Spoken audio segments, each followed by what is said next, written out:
jawwaalatu akkas jechuu dandeetta. Waa nama arrabsuu dandeetta. Rakkataan abaaboo takkan sappoortii nama hin goone viidiyoon irratti waraabdee suudii maqaa nyaate takka arsii maqaa nyaate awwaan maqaa isin nyaate tokkollee dalagni na hubadha saba koo. Anamma viidiyoo amma dalage san nama 500 fi wayiin kun dhaqaa du'itu godhaa diinota keenya biraan gahaa jaalattanis jibbitanis kamaal hamilee cabse jettanii lafa dhiitina. Wanni amma nama 500 kanarratti dubbadhu tokko jira.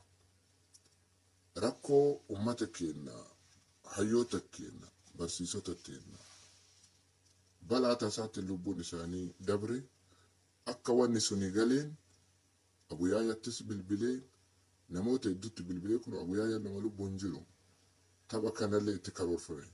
Namni waliin taphadhu kunillee nama narraan fahamne mee akkam yoo godhe wayyaa hamilee kamiin hayyoota gana baay'atu kana dhabnee taphadhallee jedheeni nama hedduu mari'achiisa. Kuni hatta mucattii takka hatta shamarran illee mari'achiisa. Nama hayyuudha. Warri asirraa sappoortii nama godhu waan kana taphatu warra tokkokkii keessa jiru. Wanta kana ammoo namichi kunillee hin fahamu yoo danda'ame torbee takkaafis achisiisinaan jette obboleettiin tiya takka. Yoo dadhabame immoo sa'aatii walakkaa san sagantaa garaagaraa gidee birallee yoo raawwatte tapha ima taphadhu naan jedhanii yaada. Isaan aga guyyaa sadii haga azaa kana keessa jirru wanta kana haa dhaabbatu jedheeni dhaabsisee jechuudha. Of duraaf arguu jirtan.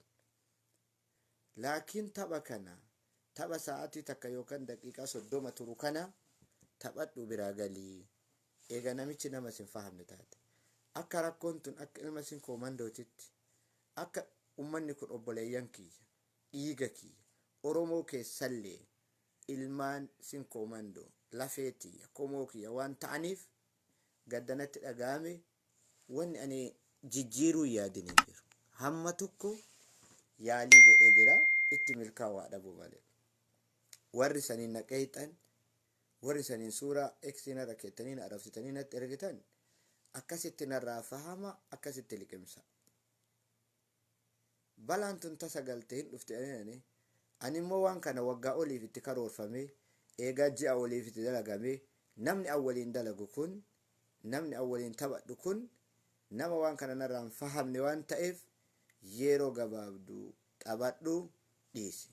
Sagantaa bashannanaa qophii garaagaraa immoo guyyaa 3 booda godhadhu naan jedhanii hayyoonni tokko tokko eeruu akkasii naa kennan.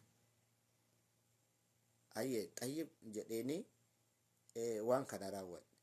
Waan kanatti seene sagalee maan jire jedhan dakaleetti waan nyaanne beelayinna saniif dadhabitti kana waan ta'eef eban eda kanas waraabaman kana waan ta'eef warri akkasii na cabsuu Oromoo biratti na xiqqeessuuf yaalii gootan akkasitti narraa hubadhaa jechuu barbaada.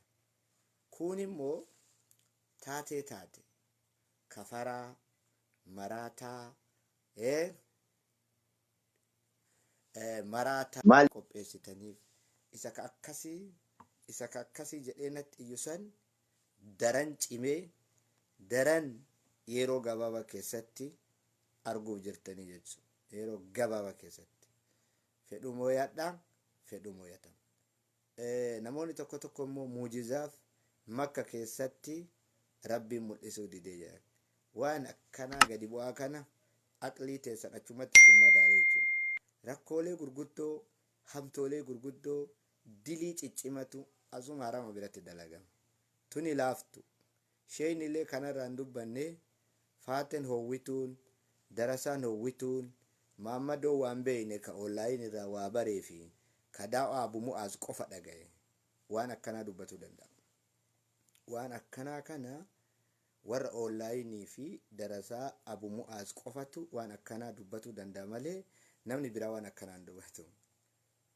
Wantoota silaa biyya kanatti haraam dhoorkaa jedhantu dalagama. Sanitti rabbiin irraa sabaree rabbiin irraa obsee jara sanitti illee musiibaa buufne dachillee galliqimsiisuu danda'a. Hooleeyyiin tokko tokko ajandaa barbaaduuf bar inni gaafuma san saphate, bar inni gaafuma san xiqqaate jettanii harkan dhayina. Don't worry. Yoo harkallee dhooftan feetan ol utaalaa, feetan gattaa. Anaaf an King Kamal Abdallaati. Osoo gisee san waa'ee alaabittaatti eegaluun eshi mee aqli akka isin yaaddaniin naan galu'an. Eshi dura muujizaaf mul'atuu dhabe. Eega namichi maa mul'atare muujizaa santu bakka ka'e. Dura waa himuun dura, waa dalaguun dura, waa wanni sun itti bu'u laaluun dirqama keessanii jechuudha. Eegaa gisee namichi dhufeetti tapharratti alaabarratti wal dhabnu muujizaa rabbi ofii nuu godhe. Mooto banneetti ni dhiifama rabbi gaafannee rabbi kalaas amma sii dhiise deemi taphadhu nuun jedha. Nama aqliin qabnetu asirratti waa haasaa irra caalan warra waa oduu oofu kun gurbaa shayxaana BBC ofiin jedhu san dabalatee fakkaattonni isaa shayxaantota jechuudha. Waan tokko himuun dura laaluun xiinxalluun barbaachisa. Haga jala taa'ee laaleetti jetti ijoolleen. Eega namichi dhufe, eega tapha waan biraatti irratti wal dhabne dhiifamatu taayameettiniin eegaa banameere.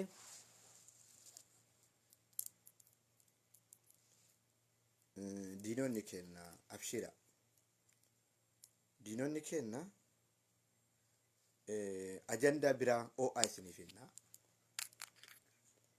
Maali kuni dhamaan immoo ka jala taa'ee ashangulleetti boo'ichaa jiru. Dhamaa akkana kana bar dhamaan akkana baqaraan boo'aa hundi keessan si haa boo'an Hamza